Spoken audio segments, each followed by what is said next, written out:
All right, guys, in today's video, we're talking about how you can get more effortless power in your golf swing.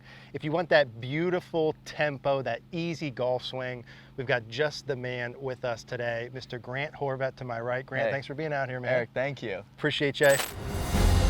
Next on the 10th tee, Grant Horvat.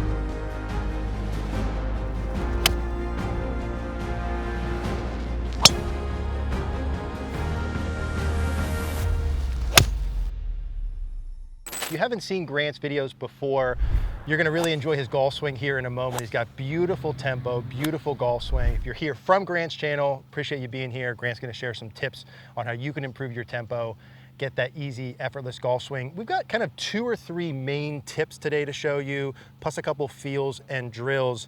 I think, Grant, as we get going, if you wouldn't mind popping that glove on. Yeah. And hitting a couple shots for us first to start with. And we're gonna go out towards about that flag out there. Okay. I don't think you'll hit your 7-iron that far. No, I won't. In This that is an 8-iron. direction. I got an 8-iron in my hand. And guys, when you're watching here first as Grant hits a couple of shots, just to start us off, I want you to notice the tempo and the smoothness and the rhythm that he has. And when you watch golfers at Grant's level, or you think about guys like Ernie Els, right, or Freddie Couples, these guys with great tempo, part of the battle, right, and part of what you want to do is literally keep that tempo in your mind. Grant, let's hit one out there for us when you're ready. Perfect. And just be imagining his golf swing and this rhythm and this tempo as you're going out to play. Now, Grant does this, you know, with ease here. He's not really thinking about this too much, but let's just watch him do one and see his tempo to start. Yeah, I don't know if you can hear that sound too. I mean, that is good. What's that, an 8-iron, Grant? That was an 8-iron, yep. So very good, very smooth, clean contact. And I think, Grant, one of the things in terms of golf swing, we know there's a lot of different mechanical things we could talk about. Yeah. You can get lost in the weeds. 100%. But something that gets like underappreciated or sometimes not talked about enough is really the tempo that a player has and how to get that effortless power that it really looks like you have.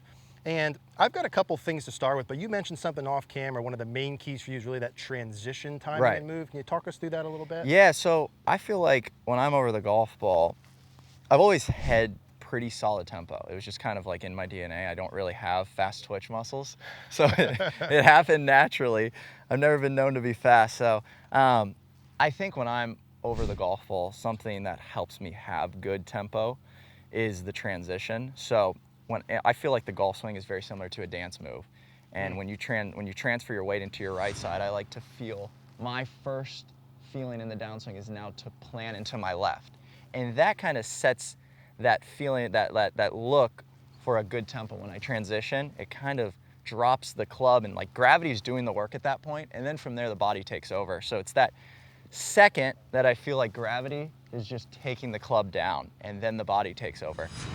But yeah, I've always felt that like transition into the right side, load here, and then step into the left and open up. It's like a 3-step process, but I like to, it happens kind of naturally throughout the swing. Yeah, it's almost like the most important timing of the swing. Right. Is that transition move. Now, when you're feeling that, is that like, hey, I kind of feel like I'm fully set at the top and then I go do that? Is that the timing of it? Yeah, but it's more, for me, it's not really where the club's at, it's where my weight's at. So I like to feel a slight shift into my right side.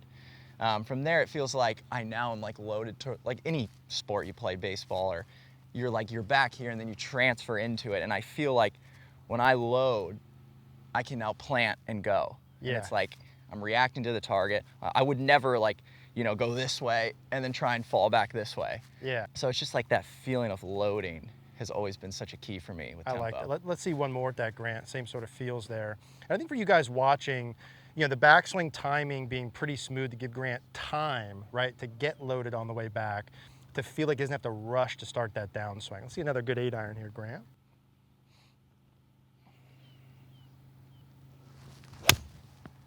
Yeah, and if you guys, that's about as good as you can hit it. Yeah. If you guys haven't seen his swing before, you see how good that is, right? How good his timing and tempo is. I think we're all looking for that. Like when we go play, we're not looking to be out there and be rushed. Like we want to kind of be relaxed and hit those shots like that. Grant, let's talk grip pressure for a second. Yeah. I'm curious on your end because I have something I think can help.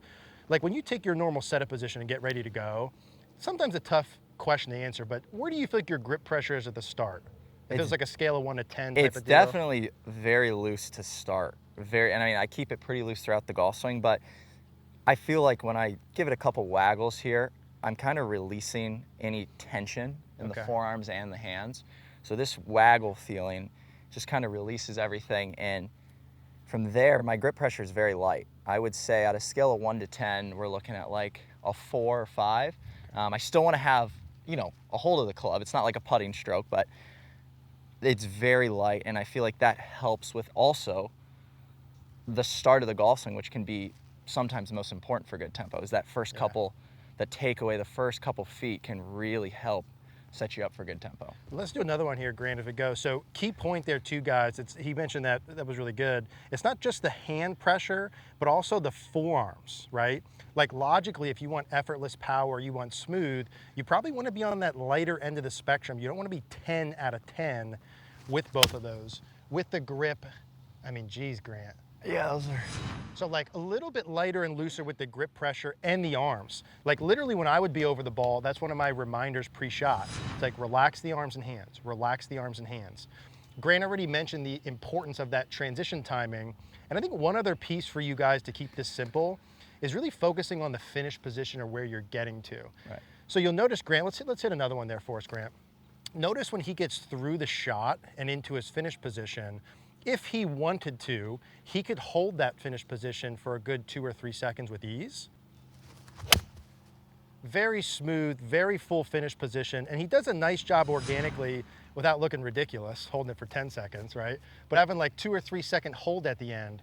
If you got to a good, balanced, relaxed finish position, that's a sign of a lot of really good stuff earlier on. Would you agree? 100%, and I feel like it kind of, you get instant feedback in the golf swing, and when I, you know, make a golf swing and I'm on perfect balance and I can sit here and hold it, most of the time it is a good golf shot and the result's pretty good. Yeah, and you can like wipe away a lot of potential earlier issues with something simple like, let me see if I can hold my finish and count to 2 or 3. Right. And I think those things, just one other little piece on the grip pressure, guys, sort of the grip and arm pressure, the transition timing, and being able to hold the finish. Yeah. One thing I would say with your grip pressure, maybe do a practice swing and see for yourself. A lot of golfers I see, Grant, let's say they set up at a 4 with the hand and the arms. But then as soon as they start back or down, that 4 goes like a 7, 8, 9. Right, right. Do you feel, maybe it's not something you're ever conscious of, but do you feel like that grip pressure, even when you're practicing, stays about the same? Can you feel it increasing? I would say so. Yes, when I'm over the ball, there's definitely, it's like a 2, a 1 or 2 when I'm over the ball. So I'm barely kind of just holding on to it. Like very during your lightly. waggle? Yes, during the waggle, it's like a 1 or 2. But when I do take it back, it's definitely going to go to like a 4, but it's not going to like the 7 or 8. You know, I'm not like strangling it. I'm just getting a hold of it, getting ready, still very light on the scale. And then from there, it's kind of a slow, relaxed takeaway. The body is relaxed. I'm not tensing up because I feel like muscles that are tensed up and really tight, they're not going to work as well. Yeah, definitely keeping it pretty light to even start there is a key. Yeah, and if you go from 1 or 2 at setup to 4 right before you go, the point then is it's not going to go from 4 to 7 on the way back and then 9 in transition. So keep an eye on that when you guys go. It's something real small, but it can be important. Notice when you swing, hey, am I keeping that grip pressure the same? Or gosh, am I really increasing the pressure? And the point Grant made is exactly true. I've seen a ton of golfers over the years that have that issue. A lot of muscle tension and force requires you to put a lot of energy to create power. We're looking for effortless power.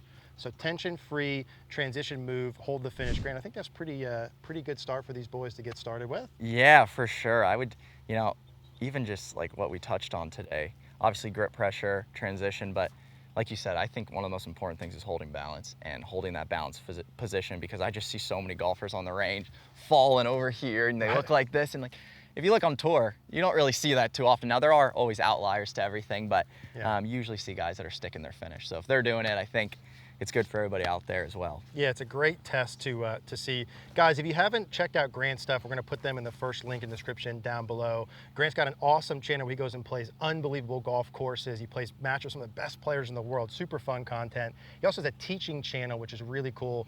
We'll put that down below. We've got some more videos to come. Also, shout out to Osprey Point Golf Course. We're out in the golf course. Beautiful hole out here. Thank you guys for having us. Grant, hey, appreciate you. Eric, thank you so much. Thanks, man. Appreciate you. Awesome.